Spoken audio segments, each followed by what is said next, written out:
早晨，今朝想分享一本書叫《梅菲定律》。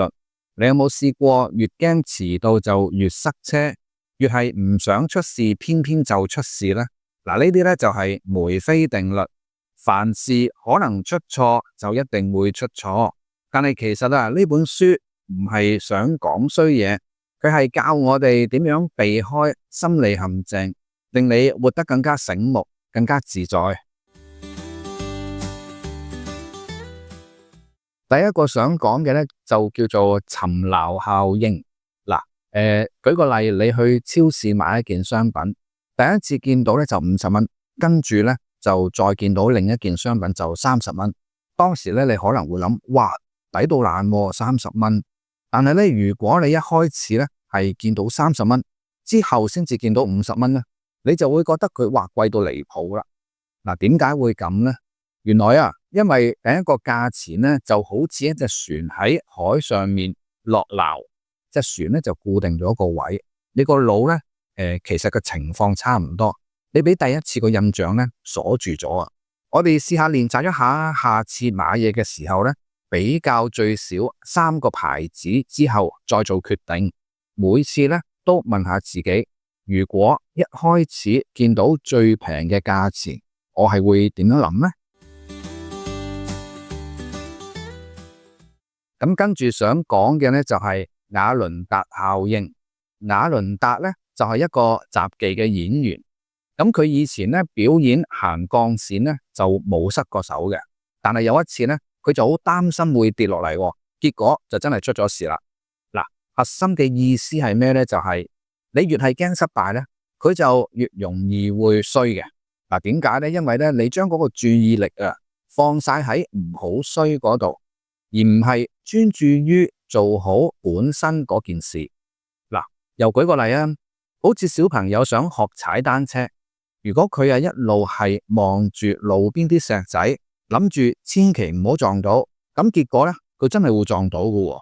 但係如果你放鬆個心情，望住前面個方向咁樣行嘅話咧，自自然然佢就保持嗰個穩定，一路踩落去啦。嗱，簡單嘅練習咧就係下次做一啲緊張嘅嘢之前就唔好諗我唔可以衰，改為專注喺個過程裏面。我要清楚講出啲重點，我要開開心心做深呼吸3次，將個注意力咧拉翻嚟當下。最後想講嘅咧就係馬太效應。嗱，呢個咧就係源自於聖經裏面嘅意思咧，就係富者越富，貧者越貧。優勢咧就係自動累積更多優勢。嗱，阿華仔每日咧就練習吉他10分鐘，咁慢慢咧就越彈越好咯。朋友又讚佢，咁佢就有動力繼續練，越練就越叻咯。相反，明仔咧就想培養睇書嘅習慣，但係咧佢就睇一日唞2日，進步咧好慢，興趣咧就越嚟越低啦。嗱，呢個咧其實就係雪球效應。小嘅雪球滾落山坡嘅時候咧，佢會越滾越大，變成一個巨型嘅雪球。簡單嘅練習咧就係揀一個你想建立嘅習慣，每日咧做15分鐘。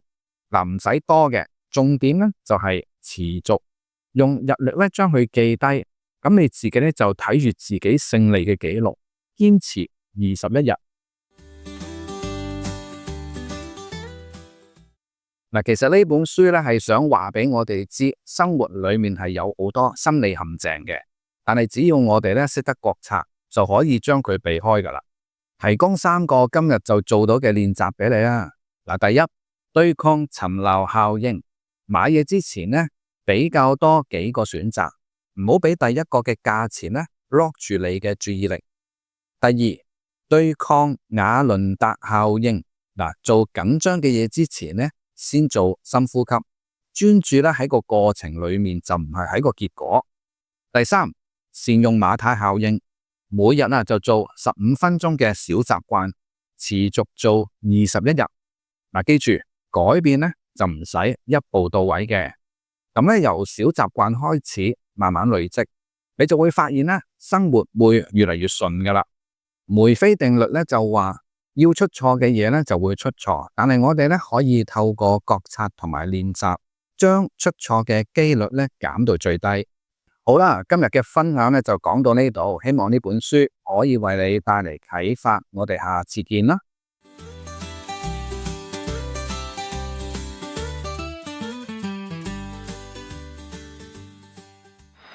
多謝你嘅收聽，唔好忘記按讚、訂閱、撳鐘仔，咁先可以好容易揾得返我哋。下次見。